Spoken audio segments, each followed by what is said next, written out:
What's up, y'all? Welcome back to another episode of Jets Fishing.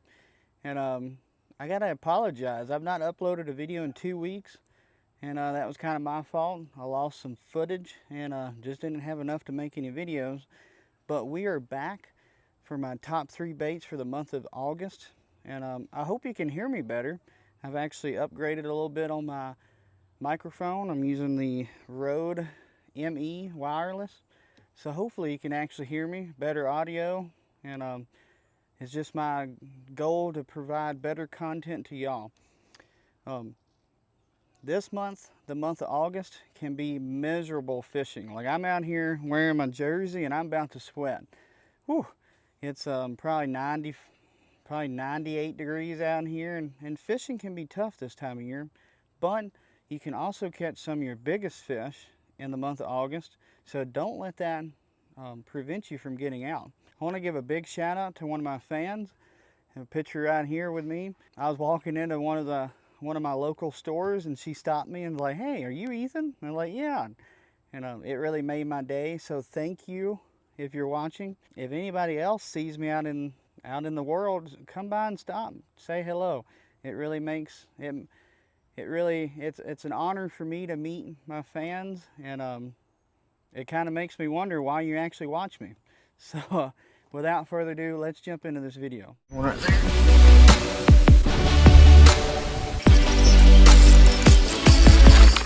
So jumping into my number 1 pick for the month of August, it was kind of hard for me to dwindle down to one technique, or to one bait, and so I want to actually use my first one as an overall technique, and that technique has to be a topwater.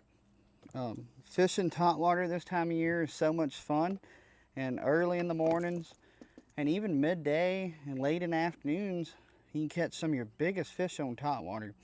So the two of my favorite to fish this time of year, the first one will have to be, just lose that right quick. The first one will have to be a little spook. That's an evergreen shower blow. I think it's a 77 size. Not sure on sizes. It's the smaller side. I like fishing this setup, or this bait, around rock. And you know, I've fished Percy Priest a lot, and Percy Priest is full of rock. So anytime I'm around laydowns, isolated clumps of grass that's not topped out yet, or rock, this bait right here, and any topwater spook style bait, can catch you some giants.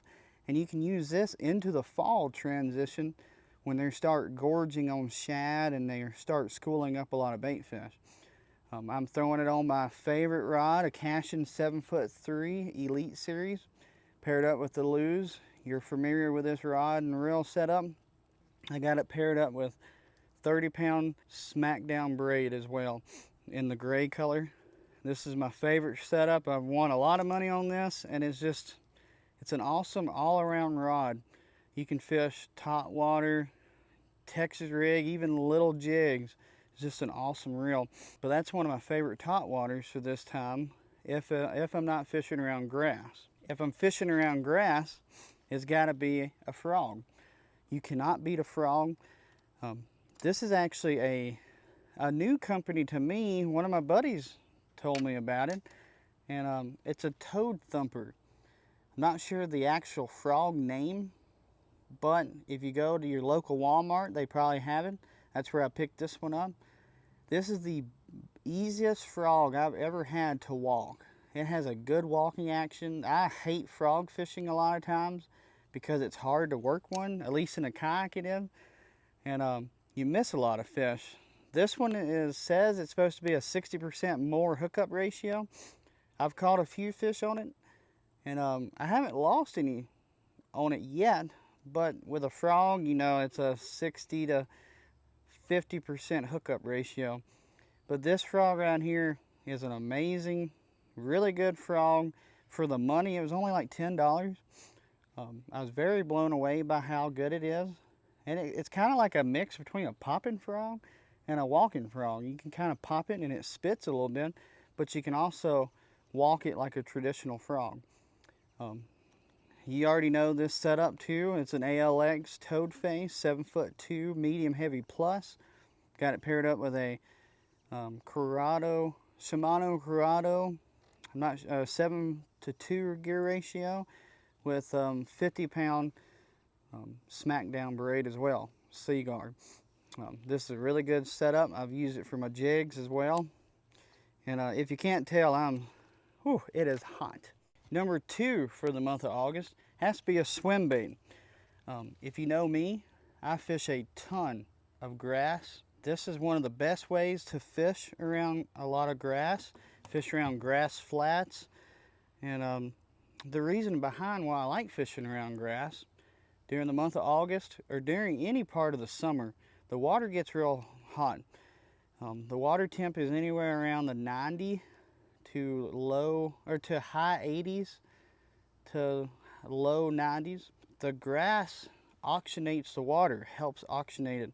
If you don't have fast moving current, then you need to find grass or shady areas, and that's why, because it oxygenates, cools down the water, and the fish like it better. So fishing around grass this time of year, I like taking, this is a easy swimmer. It's one of the best swim baits for grass, I think. Or I'll take, if you don't, you already know what I'm going to say, a Torrent Thresher 4.2 if I want a little bit smaller profile. But I rig it up on a VMC weighted hook, just a little belly weight. I do actually it's a 1/8 ounce. I want it as light as I can because I want to keep this bait almost like a topwater over the top of the grass, and it's just a fun bite. You'll see a lot of the flashes come up, or it's almost like a wake bait if you like wake baits. This is a very fun way to fish, and to pull them out of the grass is just really fun. This bait skips really well up under docks as well, and a thresher does too. So if you're fishing around docks, you can skip it up way up under there and pull and just swim it out. A lot of times the fish will be way up under the docks in the coolest part of the water. So the rod that I use for this technique is a Dugout Jacob Wheeler. This is a 7-foot medium heavy. It's a fast action. Got it paired up with a 7:2 Shimano Corrado reel, and it's got 15-pound Invisex on it. Really good setup. It can be a tad bit light to pull them out of the real thick grass, but I don't have a problem. As long as you've got a real sharp hook, you don't really have a problem. Alrighty, we're back. Camera overheated, but we're back. Bad thing about filming in August in the heat. But for my third bait for August, it has to be a Fluke. I fished a Fluke about 2 different ways. One way is on a spinning reel, spinning around like this. And if I'm not fishing around a lot of docks or laydowns, I'll fish it on a bait caster if I really want to get a good distance. The reason behind that is I can skip a real lightweight Fluke a whole lot better with a spinning reel than I can with a bait caster. And sometimes you got to really get this bait real far up under the docks because of what I said earlier about the shade. The fish want to be in that shade and to have a little bit cooler water, more oxygen in the water. And this bait right here is just a fun way to catch them, pull them out of the back of the docks are really fun. And this is actually a caffeine shad. That's one of my favorites to throw. Got a real nice little wobble when you let it dive down. How I fish it, I'll skip it under there, and I got 2 different retrieves. I'll jerk it back like a jerk bait, work it back, or I'll skip it way back in there and I'll just let it sink all the way down. Then I'll pull it up like a wacky rig. I've caught more fish doing that than actually working it, I think. But I got it paired up on a 4/0 owner jungle hook. It's a little bit heavy of a hook, but I like it because you don't have to worry about it bending out. And they're really sharp. Owner has the sharpest hooks in my opinion, and it's just a really nice setup. I throw it on a a Shimano Claris rod. I don't know how to say that right. Excuse my southernism. It's a 7-foot, medium heavy, fast action spinning rod, and I got it paired up with a Dugout reel. This is a really nice reel. It's a 2500. It's paired up with 15-pound Seaguar line, and I got it a leader line of 10-pound Invisex. I like that little bit lighter Invisex to help it get down a little quicker, and it has a better action with a little lighter line. As you know, with all my 3-bait videos, I add in a fourth kind of unique, fun bait to fish. Well, this time my fourth one is a glide bait, a big old glide bait. This time of year, you can catch some giants fishing around docks, and that's why I like this glide bait. I'll actually flip it around the sides of docks and work it around, and you'll see some giants come out from underneath the docks. And I'll also flip it around grass, or cast it around grass edges. This is a mean mouth custom baits, I think is what it's called. It's a slow sink, so you can actually fish around grass real easy. You can throw it out and it won't sink right down into it. It'll hover, suspend right above that grass line. I fish it with a Dugout Silverado rod. It's a 7'6", extra heavy. It's got a nice little tip on it though. Same rod I use for my Alabama rigs. I use an SLX Shimano reel, and I actually kind of change it up. I use a left-hand retrieve on this because I feel like I can work the bait better like this way.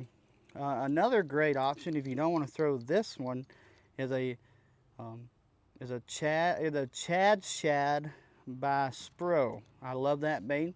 It's got some really good hooks on it straight from the factory, and it's a $60 for a glide bait. What I like about this one, the mean mouth, $25. Can't beat the deal. If you want to get into glide bait, check them out. It's a little local company, a little small company. They make some really good glide baits, and that's just my set. I use a 20-pound Invisex for my line. A lot of people ask, why don't you throw heavy braid?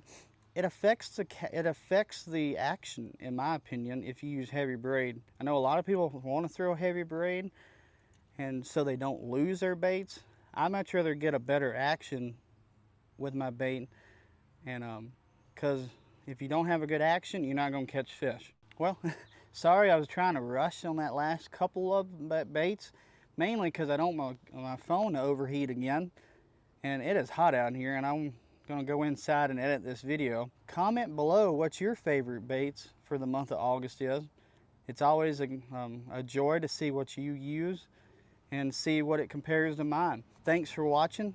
If you enjoyed, leave a comment, leave a like, and go ahead and subscribe for more awesome content.